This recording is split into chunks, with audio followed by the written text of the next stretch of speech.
Hello, everyone. Good morning, good afternoon, good evening, wherever you are. My name is Ken Rosenbaum. I'm a consultant with the World Bank on forests and governance issues, and I will be your host today at our webinar, which is an introduction to the what, why, and how of forest governance assessment. Our speaker is going to be Nalan Kishore. Nalan is a senior economist, natural resource economist here at the World Bank. You see Nalan coming into the picture here. And Nalan is going to talk today about just what is forest governance. He's going to tell us about the FAO-PROFOR framework for forest governance, which is essentially an extended definition of forest governance. And he's going to talk about planning a forest governance assessment. During the talk, which the whole program we're hoping will run about 55 minutes, there's our agenda. During the talk, if you have questions, you can use the chat window to pass them on to us here in Washington. And we'll hopefully have time to read your questions and answer them. So that's our program for the morning, and the most important thing is to hear from our speakers. So without further ado, I will pass the floor to Nalan. Okay, thank you very much, Ken. And I wanted to add my welcome and good day to all the participants to this seminar. Really pleased to start off this series of 3 seminars, which will cover different aspects of forest governance, what we think it is, how we can go about measuring it, how do we use the results, and so on. This seminar today will, webinar today will go into first the framework, as Ken mentioned, and a little bit towards the challenges of measuring and how to set up a plan of measurement. So let me go on to the first slide, and I'll begin with really quickly defining what forest governance is.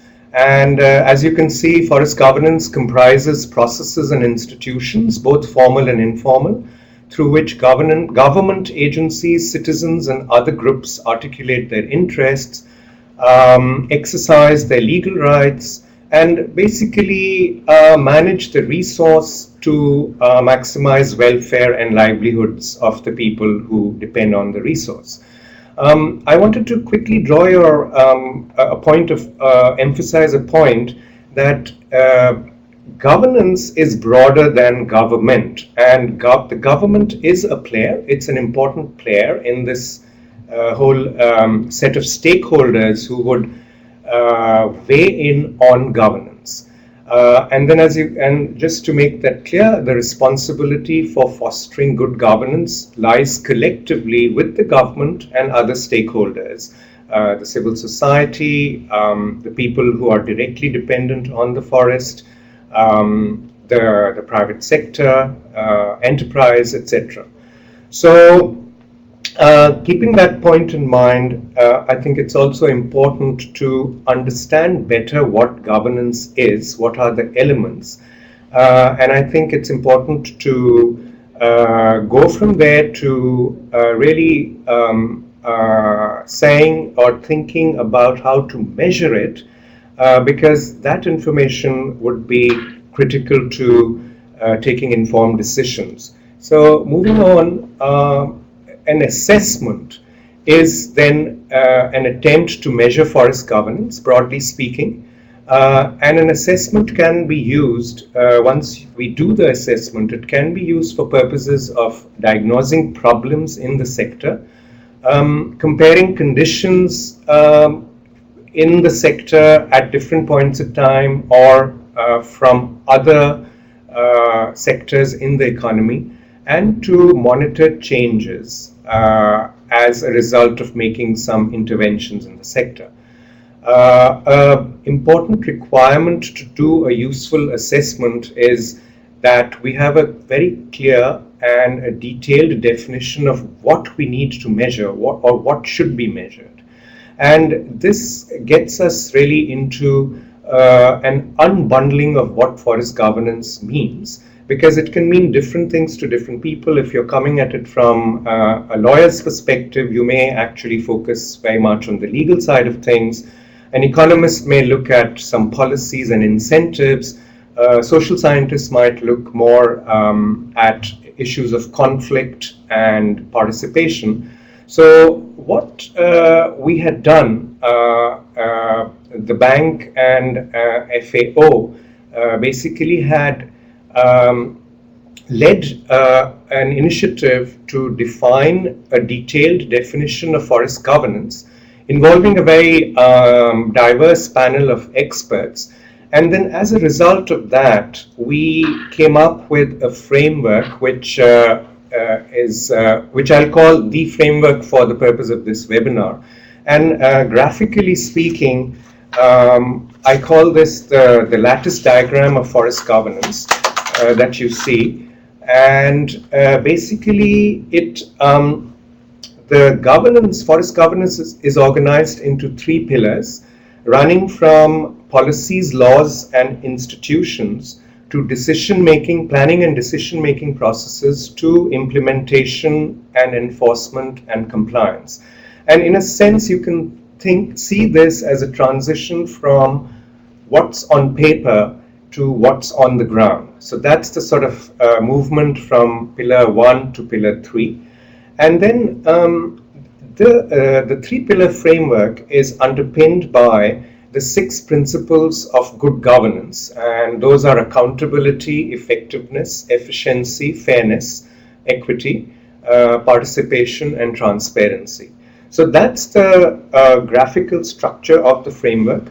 I just wanted to add that this framework is available in French and Spanish in addition to English on the PROFOR and FAO websites, and later I'll just tell you a quick way to Google and get to these frameworks if you would be interested to follow. Now, in the process of adding further detail or unbundling governance, each pillar is divided into governance components and subcomponents. And just sort of numerically speaking, pillar 1 is broken down into 5 components and 27 subcomponents.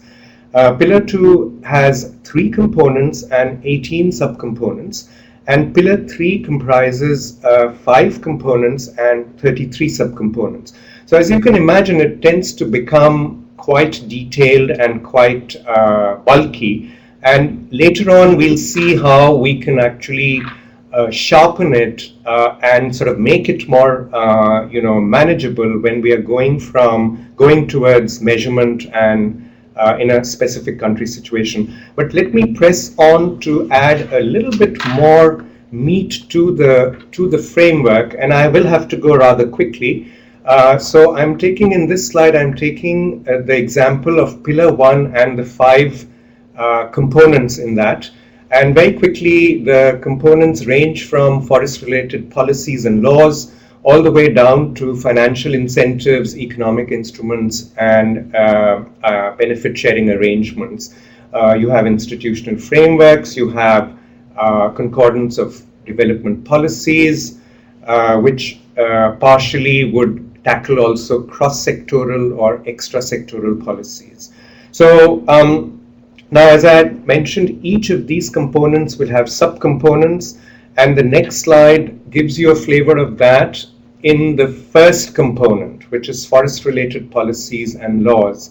And again, I think in the interests of time, I won't be going into the details, but just again to give you a flavor of the richness of this framework and sort of the comprehensiveness. Let's move on from here to the next part of the presentation. So this completes the quick overview of the framework and what forest governance means in a more formal way. I will now move on to the next part of the presentation, which goes into how to plan for a forest governance assessment. And this I'm dividing into first subsection as setting your objectives, and then the second subsection will go a little bit more into how to go into the assessment and developing a work plan. So coming back to planning your assessment and setting the objectives, this section and the following section draw heavily upon a guide that was developed quite recently, which we call the PROFOR FAO. It's a publication from PROFOR, the World Bank, and FAO, called Assessing Forest Governance, a Practical Guide to Data Collection, Analysis and Use. And I'm drawing heavily on information in this guide for the rest of the seminar. So in setting up the objectives, there are three key steps that we need to tackle. First, the why of doing the assessment. This is very critical and is the core of developing the rest of the work. The second issue that needs to be looked at is to assess the context in which the work will be done. And then the third is to set out the objectives which the work would want to address. So let me go a little bit in details for each one of these. So in terms of the why, this has basically there are several reasons that this work could be done, and I give a few examples here which are again available in the guide. But just to elaborate, in Uganda, for example, the idea of the why was as a first step in developing measures to improve the situation in the forest sector. And a little bit of a background was that Uganda had just finished finalizing its 5-year plan, and forests were seen as an engine of growth and development in that 5-year plan. So they were interested to know what sort of investments should go into the forest sector to make that an engine of growth for the future. And therefore governance issues came in a very big part of that concern or that issue. As another example, I go down to the second last bullet. That was in Indonesia, where the governance assessments were done to set a baseline for future monitoring in their REDD Plus program. So the why can be a variety of reasons, but it's clear on the reason for doing it. And as I said, this slide has a few more examples on that, on the whys. Let me then move on quickly to the context. And here again, there's a range of issues, starting with, say, the window of opportunity. Is there something, an event or program or some large investment coming up that could affect or guide or improve such an investment, the impact of such an investment? Those could be windows of opportunity. It could be that there is a political change. A new minister of forestry has come in, and she is extremely interested to take a look at the sector, discuss how it could be made more efficient, and so the assessment could be an input into that query. There are some of the other issues, while considering the context, could be to take a look at political economy considerations. Who are the stakeholders who should be involved in making the assessment? Some of the others that are mentioned here are there could be risks to assessment, to doing this assessment, putting information out in a public domain. There is a need to link to other ongoing initiatives, make sure that there is no duplication or minimize duplication, and so on. So considering the context is clearly very important. Moving on to the third part of this subsection, and I think here it is getting into setting objectives, which are extremely important in terms of really making a clear-cut plan of action to collect data, etc. And here I wanted to spend a minute on the theory of change, and just to articulate that a theory of change helps you move from activities to outputs, to outcomes, to goals. And a little bit more specifically, outputs could be tangible items such as a report, such as a workshop, such as a stakeholder consultation. Leading from those would be outcomes, which could be developing a consensus around an issue or a work plan. And then from that, the goals will be served or serviced, and a specific goal could be a country needs to address illegal logging issues. So this is the theory of change and a chain of causality, which should be very carefully considered and embedded in an assessment to make the assessment effective and relevant. I also wanted to make one point, which is that when we set objectives, it is useful to follow the SMART criteria, that objectives should be specific, measurable, achievable, realistic, and time-bound. So let me move on then to the third part of this presentation, which is addressing the how question and starting to develop a work plan. There are 6 steps in this, and again I have to go through these very quickly. The first step is to identify the scope, and this would take account of considerations such as, is it general or specific? Do you want to take a cut at all the forest governance issues in all the 3 pillars, or do you want to be more specific and pointed? What is your geographical scale? Do you want to do it at the level of a country, or a few provinces in a country, or even a few concession areas in a country? It could be social.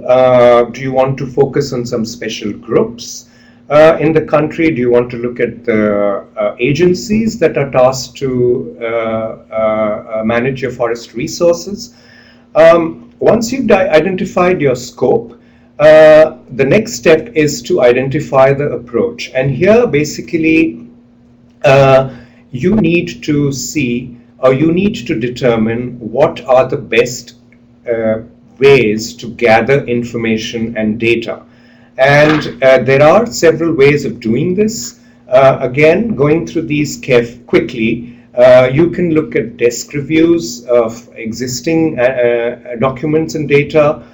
It's possible to do an expert analysis, people who are extremely well versed in the governance issues and can be asked about their opinions. Data can be collected through surveys. You can use key informants, focus groups, and of course you can use a variety of workshops. So I think it's again important to highlight that going back to governance, because it is a multi-stakeholder issue, data can also come from different stakeholders and different sources, and indeed it should, to be able to get the best quality data and to be able to triangulate that the data that you're getting from various sources is reliable and is accepted by the entire group of stakeholders. Let me move on to the next few steps in developing a work plan. So step 3, once you have looked at identifying sources of data, you have to identify who will conduct the assessment, who will have the primary responsibility, who will coordinate, who will do the field work, what will the stakeholders' roles be. The next step, clearly an important one, no less important, is to consider the timing. When will the assessments be done? How long will they take? Would they be repeated? The next step is to create a budget. Clearly extremely important. Do we have the sources of funds upfront? Do we get them going forward, sort of step by step? The size of the budget will also determine the scope of the assessment. And finally, once we have all these pieces together, it's extremely important to capture these ideas and put them in a well articulated and written plan of action against which progress can be measured. Okay, I think I'm actually in rather rapidly gone through the material that I had intended to. So I'm going to stop here and hand back to the moderator for the next part of this webinar. Thank you. Great, I'm here someplace. There I am. Okay, I'm still here. Thank you very much, Nolan, and thank you for going through quite a bit of information in a very short period of time. What we'd like to do now is, well, first of all, remind you that if you have questions about forest governance, about the presentation, please feel free to enter them into the chat window. Meanwhile, we're going to try to conduct a bit of a poll about 3 questions to see your perceptions and to understand what you see as important and part of forest governance. Our first question: people are measuring forest governance, and we have 5 possible responses: as part of preparations for REDD+, as part of advocacy programs to urge more transparency, as part of efforts to reduce trade in illegally logged timber, as part of government programs to improve forest management, and our last option would be all of the above. If you would see on your window, you should have a place to vote on the poll, and if you'd enter your responses, please. And people are changing their votes. That's not fair. Okay. Well, most people have voted for all of the above, and indeed, that people have done forest governance for all these reasons. There's the participatory forest governance assessments for REDD have happened, and the very well documented one in Indonesia. That's one of the case studies in the PROFOR assessment guide. In fact, as part of advocacy programs to urge more transparency, that too is a case study in Ecuador that's highlighted in the guide as part of efforts to reduce trade in illegally logged timber. That too is an area, and with VPAs, voluntary partnership agreements, coming up, we think we'll be seeing more and more forest governance assessments done as part of implementing VPAs, as part of government programs to improve forest management. Alan gave the example of Uganda. All of these things have been done. All of these have been reasons for conducting forest governance assessments. Let's try the next poll question, please. Well, actually, we've jumped to question 3, but that's okay. No, question 2. Here we are. Okay. So which of these correctly reflects a theory of change view of planning and assessment? You remember Nolan, one of Nolan's slides dealt with the theory of change. That the outcomes of your assessment should lead to outputs that serve your goals. That the goals of your assessment should lead to outputs that drive good outcomes. That the outputs of your assessment should lead to outcomes that advance your goals, or that none of these are quite correct. And we have the votes coming in. And I see that we're getting big votes for C, and that's right. In the idea of theory of change, you come up with your goals first, and then you work backwards to think about what outcomes are going to serve your goals, and then you work backwards to think about, well, what outputs from your assessment could feed those outcomes and lead to your goals. So eventually you come to a theory of change where you have the outputs of your assessment are going to lead to broader outcomes. You're going to produce a report that's going to influence public opinion or going to influence key decision leaders, and that will advance your goal, which might be to increase transparency, to reduce illegal logging, to prepare yourself for better control over your forests. No one voted for B. B, I would say, would have been technically okay because the goals of your assessment should lead to outputs that drive to good outcomes. But the way you want to think about this is outputs lead to outcomes. That's your goals. Okay, next, our third poll question. Okay, which of these is not usually seen in the basic work plan for an assessment? As you remember, at the end of Nolan's, towards the end of Nolan's presentation, he outlined what should go into a work plan, how you produce a work plan. So what do you not usually see? A list of groups participating in the assessment, a hypothesis that the assessment will prove or disprove, a description of the basic methods that the assessment will use to get data, a timeline for completing the assessment, or a budget. And we're getting pretty strong votes for one of these. That's right. That's right. The hypothesis that the assessment will prove or disprove is usually not part of the work plan. It's perfectly fine to do an assessment just as you would do a forest inventory. That is, to gather general data, not trying to prove one thing or another, but to give yourself data which you can then further analyze in various ways and draw various conclusions from. But it's important to think about who's going to participate. It's important to think about the basic methods you're going to use because that's going to drive your timeline, that's going to drive your costs. The timeline obviously is important, budget's important. We have a special annex in the assessment guide that talks about developing budgets. I hope that will Ken, I think the data that you collect can then actually help you test hypotheses later. Right. But that's not the central objective of the assessment. That's not necessarily what you need to do when you're writing your writing up the work plan. Exactly. Okay, so we have some questions coming in, I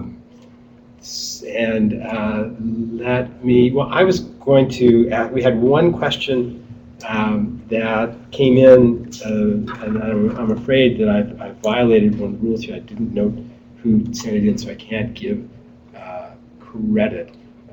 But let's see, we had a question of how, well, let me ask my own question because it's an important one. Nolan, what should the role of stakeholders be? What are the benefits of stakeholder participation in an assessment, and how have assessments engage stakeholders? Okay, yeah, a good question, Ken, and it goes back again. I keep emphasizing the definition of governance or the understanding of governance that I think it involves all stakeholders. And so the information must also come from at least all the stakeholders have to be tapped for information. And I think a lot of many of the initiatives that we have been involved with in supporting these assessments have used the model which is that, well, let's first go to the government, talk to them about the concept, and then with the support of the government, involve the other stakeholders, whether they are from the private sector, civil society, we had media, which can be very important players, academics, and so the entire gamut of stakeholders. And engaging them, I think, is also a sort of an art in of itself. I mean, you have to, you could use a sort of a snowballing approach that you first go to the government, ask them for some basic lists of key stakeholders, and then contact them and then use those people to further sort of get information on other stakeholders and other knowledgeable people who should be involved. So, and by involving stakeholders, you get a more credible assessment, a more in-depth assessment. Yeah, I think all of the above, in the sense that each stakeholder comes in with her own perspective, her own information, and adds to the pool of information. So you get a much richer information base. I think you get information on aspects that we may not have even thought of. Because there is, we've used an approach of, let's say, a core of experts sort of doing the stock taking or assessment.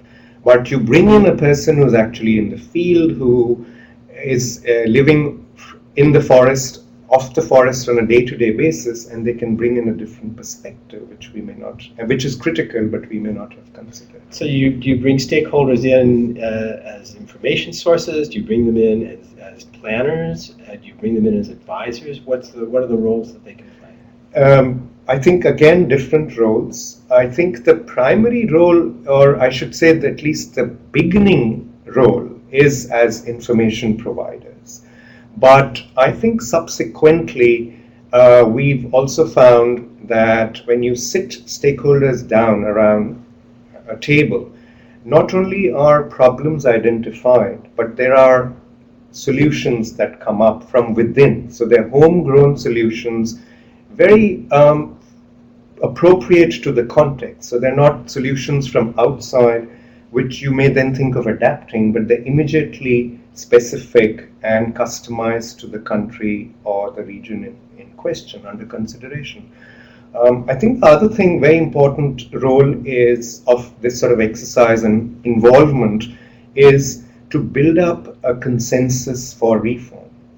Very often we know, and this sort of goes into the political economy questions, that we can have very good policies, very good reform agendas, but they do not move because there are some groups that oppose them because the status quo will be profitable for them.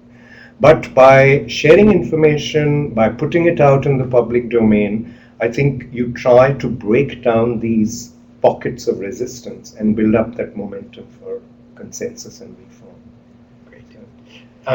Let's look at some of the questions that have come in from an old friend and colleague, Jana Baumgartner. What are other elements of developing effective and implementable plans apart from the ones that we mentioned in the presentation? Are there other things that we can talk about? Yeah, I mean, okay, I've done this in a very rapid fire way, but I think one of the things I would add is going back to sources of data. At this moment, I think we have biophysical data, for example, and what we need to do to be, again, to have an effective database and to have all the full information available, combine the sort of people's-based data with the biophysical data to be able to then come up with the best decision. And I didn't really talk about that, but we have GIS data which is available now. I think there is crowdsourcing that could be used to get more data. So I think in terms of the developing a work plan, those are some issues that, or at least data collection sources should be looked at in greater detail, because again we have different sources of data. I think I don't know, Ken, do you have I was just going to say that there's a huge amount of detail in in the guide. If this comes, which I guess is more clear in one of the other windows that's in the assessment. This guide has a chapter on setting objectives and a chapter on developing work plan. It goes into much more detail than we could possibly do in an entire hour seminar. And also, it's a good time to mention that sometime later this year, we hope perhaps around July, there'll be an e-learning course coming out of the bank that will go into quite a bit of detail. It will be much longer than the series of webinars, into the planning and implementation of assessments. And that we hope we'll be seeing around June. June, July. Right. One of the and just I think just to add a little bit to that, I mean, in terms of, it's very easy, I think, for this sort of a diagnostic assessment to remain as an academic exercise. And I think one of the things, just from my experience, has been that if from day one this sort of exercise could be sort of linked to another vehicle, and that could be a large program, let's say such as REDD. It could be some large project, which an investment project in the sector, or it could be maybe an initiative where private sector is, for example, going in for some investment in concessions and protected areas, maybe management. Then doing this assessment conjointly with that is actually increases the effectiveness that this sort of exercise will go forward and will have an impact. So, okay. We have a couple of questions from Marius Walter. Those 6 principles that were in your lattice slide, where did they come from? And can you elaborate on those? Okay. These are really sort of accepted principles from the UN initiative on developing governance. So I don't know if I can go back to go forward to that lattice and diagram. I hope everyone can see that. Yeah. And so just to go over them, I think these are really almost non-controversial principles ranging from accountability, and again I can just define them for to briefly. Accountability means that there is a person, an agency, or some sort of a body that's accountable for various actions or decisions related to forest governance. Effectiveness relates more to, say, the laws, legal framework and policies, and how effectively they can achieve the goals that are set for them. Efficiency is related to effectiveness, and it's, in a sense, there is a cost element to it, that it should be at least cost, and it should be least distortionary, the impact of policies and programs. Fairness and equity, again, are things that we always talk about, and they're extremely important. The equity angle is referring to, forests are, we often, I think, see forests as a national resource, and so the government is a custodian for that resource, but it's the people who should benefit from the resource, and the benefits should be equitable and widely shared. No one interest group or individual should be, cornering or monopolizing the benefits. Participation and transparency are very linked, again, to having systems in place, having checks and balances, making sure that each person has at least the opportunity to come in with their information and with their and given an opportunity to weigh in on management and decision making. So I hope that sort of articulates a little bit the question. But again, they are very well accepted, well-founded principles, and they do underpin. You'll see a lot of work on governance being underpinned by these 6 principles. Okay. Mario also asked, and we had a question along a similar line from Eugenio Sartoretto, if I haven't butchered that name. Marius asked, how do you bring in issues, does this framework bring in issues, broader and contextual issues like de facto participation, access to justice?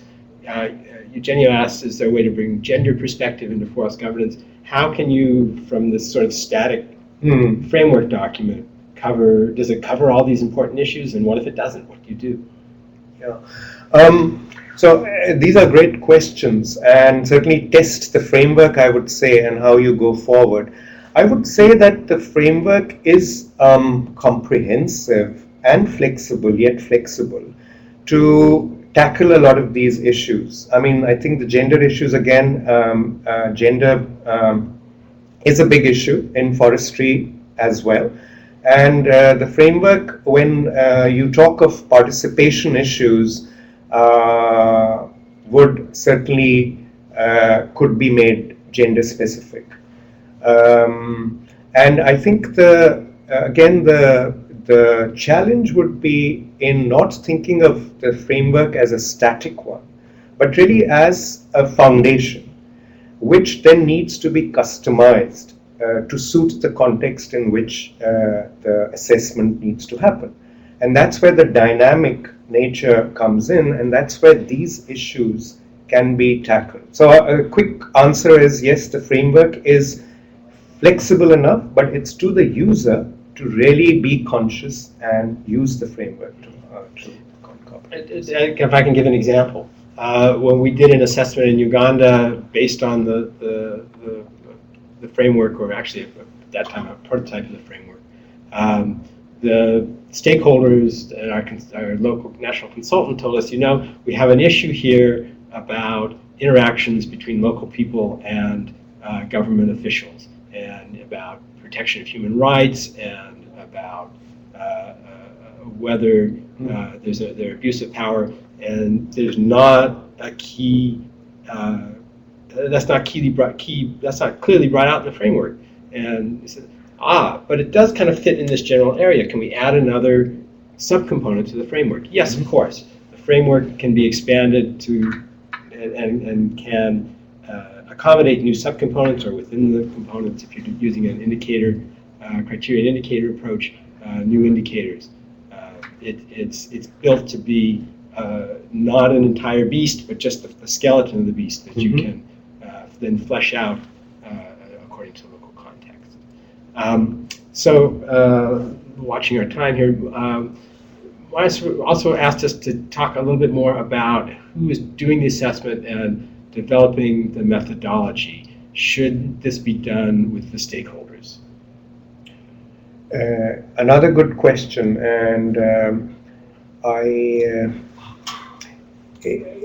I mean, again, I would be tempted to say yes, but then also say that there is. I think we need to balance the level of involvement and inputs at the early stages. So yes, I mean, if there is one approach, would be indeed to have a committee of small sort of people. I'm sorry, a small committee of people. Knowledgeable and committed people who could then be, and there could be representatives from different stakeholder groups who would then be tasked to develop the methodology, and that I think would be a great way to go forward, and would already start getting a sort of a buy-in and an ownership and a sense of commitment to doing the whole assessment. So yes, that could be one good model. And again, coming back to the book, throughout this book we have in the chapters points on process that look at particular process issues. And one of the points on process in the work plan chapter is about communicating and managing the process, and about being transparent, being inclusive, bringing stakeholders in to the planning process early on. Yep. Yeah, thanks, Ken.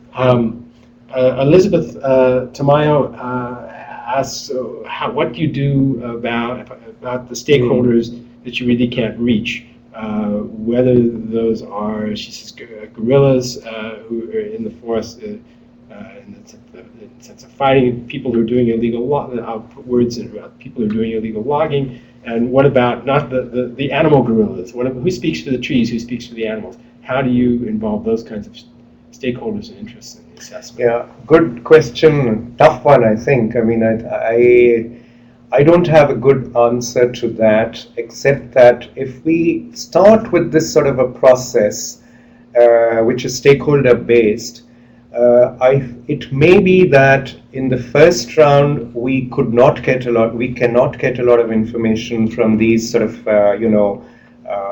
militant groups and maybe mysterious groups.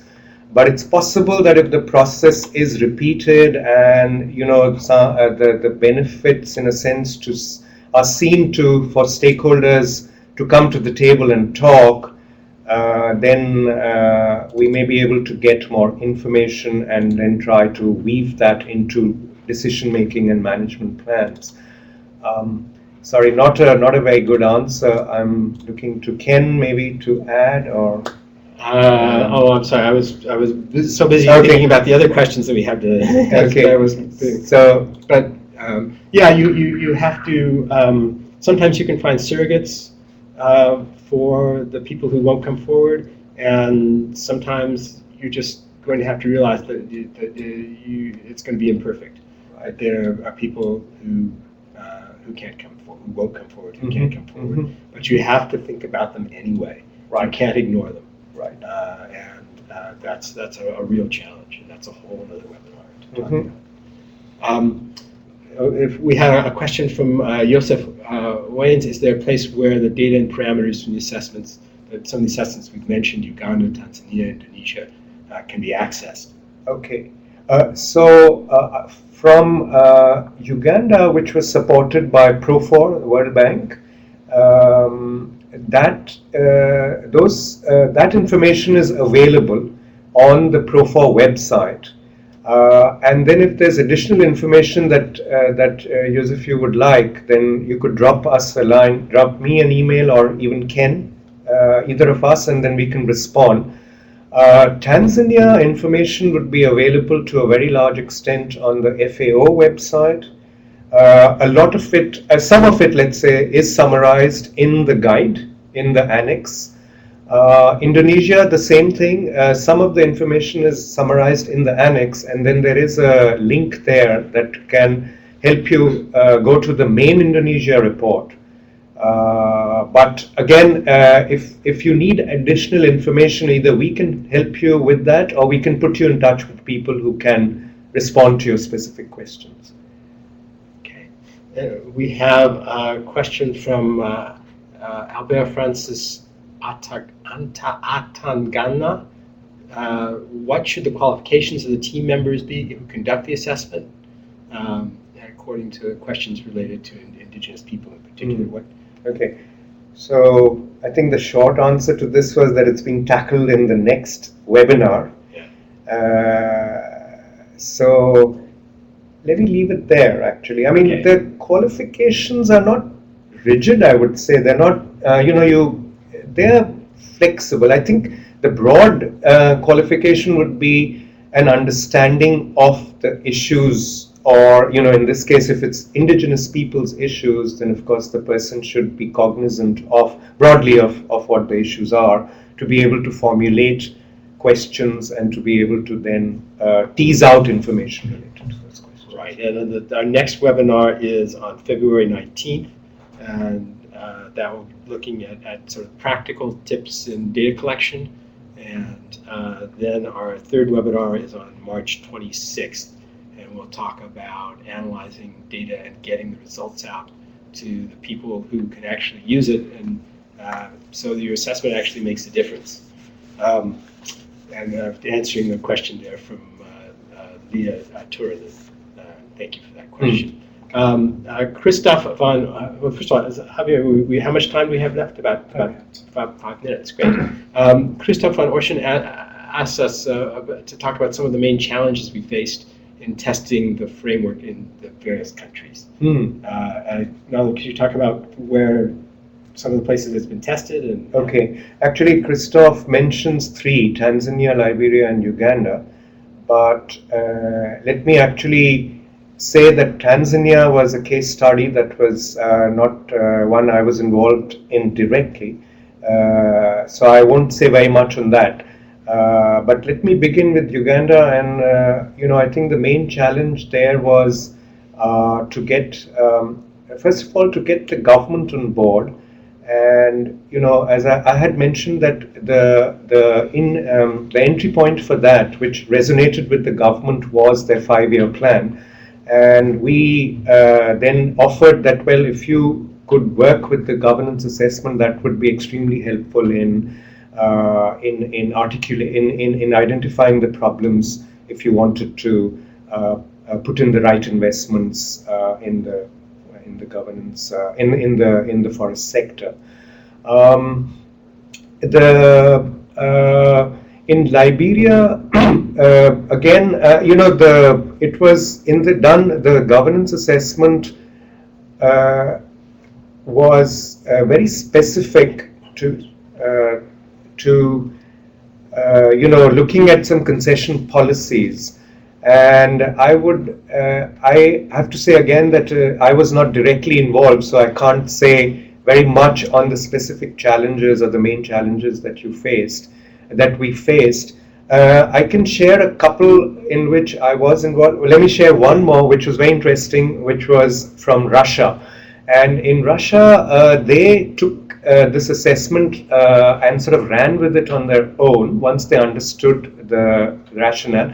And there, the challenge was actually they did it in 4 provinces within Russia, and then they tried to collate the results. And there the challenge was to really make sure that in the 4 provinces it was done in a comparable way. Because the provinces were very different. Some were in the Russian Far East, and some were, there's another one which was St. Petersburg. And so that was an internal challenge for them to make sure that their scoring and assessment that they did was uniform before they could then think of integrating it into their national policy process. So let me stop here because I'm conscious of... Yeah, no, I just wanted, another challenge in Russia was that an example of how you need to customize assessment to local conditions. The Russians weren't really sure that a stakeholder-driven assessment would have enough weight with the decision makers in government. And so they did essentially 2 parallel assessments. They did a stakeholder-driven assessment, and at the same time they asked a group of recognized experts to do an assessment of their own. And they were able to compare the responses and in essence give greater weight to the stakeholders' opinion by showing that they were backed up by people who were recognized experts in the country. So it's important to customize. Yeah, that's right. Well, we've come to 5 minutes before the hour, which was the time that we had intended to wrap up. I want to remind people that within 24 hours there should be a copy of a recording of this webinar available on the web with all the materials, and we have a link there on where to access that. If people want, Nalan, you told us you were going to give us Google search keys for finding these materials. Yeah, I don't know if it could still be put on the screen, the last slide from the presentation. Just 2 Google search tips to get the... You have to put it in the chat. No, you just scan down. If you just go down to the... one more up, yeah.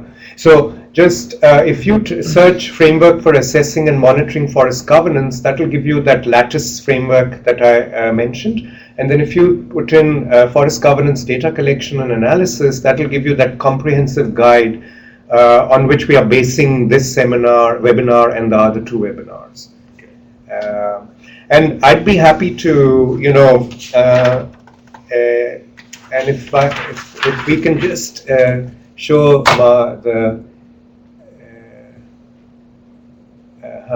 okay, you could go to the PROFOR website and look for other materials and information. You're welcome to contact. I don't have a handy contact here, but it's nkishore at. Okay, let me. So It's in the chat. Yeah. Here's my email.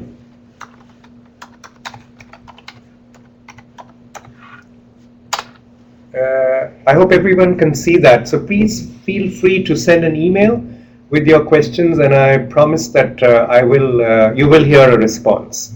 And so I wanted to thank everyone. It's been great, and really look forward to hearing from some of you. Yes, thank you very much for the questions, and thanks also to the staff here,